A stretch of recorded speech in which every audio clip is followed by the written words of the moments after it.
দিনটা ছিল শনিবার, তাই পুরো আয়োজনটাই হয়েছিল নিরামিষ। ফ্রাইড রাইস, আলুর দম, তাছাড়াও মিষ্টি, পায়েস, 5 রকম ভাজা, ডাল সবকিছু হয়েছিল, কিন্তু আমিষ কিছুই হয়নি। তো hey everyone, welcome back to my channel Puja's ডায়েরিতে। আমি পূজা নিয়ে চলে এসেছি একটা নতুন ব্লগ ভিডিও। তো এখানে আমি দেখো সকালবেলা ঘুম থেকে উঠে স্নান করে ফ্রেশ হয়ে গেছি, কারণ সকাল সকাল তাড়াতাড়ি কাজকর্মগুলো করে নিয়ে ফ্রেশ হয়ে গেছিলাম। তারপর আমি চলে যাব ঠাকুর ঘরে, কারণ দুপুরের পুজোটা সাধারণত আমিই বেশিরভাগ দিন দিই। কারণ মা সন্ধ্যাবেলা দেয়, বাবা সকালবেলা দেয়, দিদিভাইও দেয়। কিন্তু দিদিভাই যেহেতু রান্নাটা করে, সেহেতু দুপুরবেলা পুজোটা আমিই দিতে চলে যাই। এদিকে দেখো মেয়ে আমাকে ভিডিওটা করে দিচ্ছিল। তো তাড়াতাড়ি কাজগুলো করে নিয়ে একটু ফ্রেশ হয়ে গেছিলাম, কারণ পুজোটা করে নিতে হবে। দুপুর হয়ে গেছে যেহেতু, বাবা যেহেতু সকালের পুজোটা করে, আমরা দুই বউ যে কোনো একজন দুপুরের পুজোটা করে নিই। আর সন্ধ্যেতেও তাই হয়, হয়তো কোনোদিন মা দিল, বা কোনোদিন আমি, বা কোনোদিন দিদি ভাই। এইদিকে আমি ঠাকুরকে খই মুড়ি আর কলা দিয়ে ভোগটা আজকে দিয়েছি। দুপুরবেলা বেশিরভাগ দিনই খই মুড়ি দেওয়া হয়।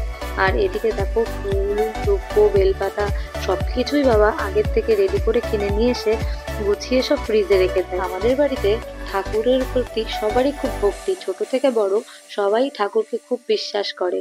কারণ বাবা মা তাদের ছোটবেলা থেকেই শিখিয়ে এসেছে ঠাকুরের প্রতি ভক্তি।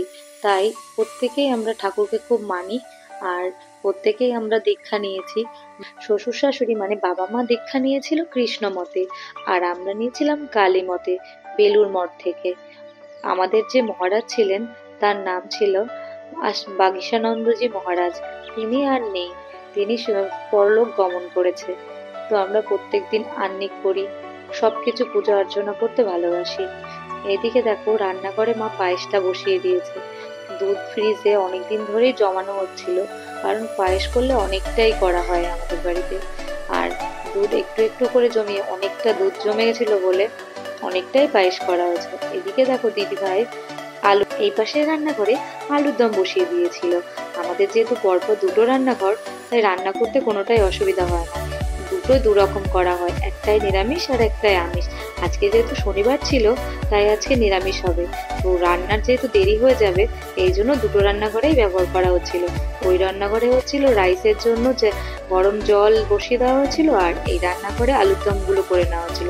এই দেখো রাইসও তৈরির জন্য চালটা সব সেদ্ধ করা হয়ে গেছে। আর আর পাশের রান্নাঘরে তরকারির আইটেমটা হচ্ছিল। আর তার এদিকে দেখছি মায়ের পায়েস রেডি, মিট্টুর জন্য আগে থেকেই তুলে রেখেছে বাটিতে। আর কাজু কিশমিশ দিয়ে গার্নিশিং করে দিচ্ছে, দেখতে খুবই সুন্দর লাগছিল। আর তারপরে এদিকে এসে আমি আর দিদিভাই রাইসটা রেডি করব, তার জন্য ভাতটাকে নামিয়ে নিয়েছি। আর এদিকে সবজিগুলো মিশিয়ে ঘি, গোলাপ জল, কেওড়া জল, চিনির গুঁড়ো, মশলা সবকিছু দিয়ে ওটাকে রেডি করে দমে বসিয়ে দেবো। তো এটাকে রেডি করতে গিয়ে দুজনেরই খুব কষ্ট হচ্ছিল, কারণ প্রচন্ড গরম ছিল। তারপরে মা এসে একটু হেল্প করলো মিশিয়ে দেওয়ার জন্য। আমাদের বাড়িতে রাইসটা প্রায়ই করা হয়, কারণ ফ্রাইড রাইসটা আমাদের বাড়িতে অনেকেই পছন্দ করে। যেমন আমি পছন্দ করি, বিট্টু পছন্দ করে, আমার শাশুড়ি মা পছন্দ করে। অন্যরা না পছন্দ করলেও আমাদের জন্য করা হয়। আর বিরিয়ানিটা খুব একটা করা হয় না, কারণ কেউই বিরিয়ানিটা পছন্দ করে না। যারই মনে হয় সে কিনে এনেই খাওয়া হয়। আর এদিকে দেখো বার্থডে বয় ঘরের মধ্যে বসে বসে ফোন দেখছে, আর ফোন পেলে ওর কিছুই লাগে না।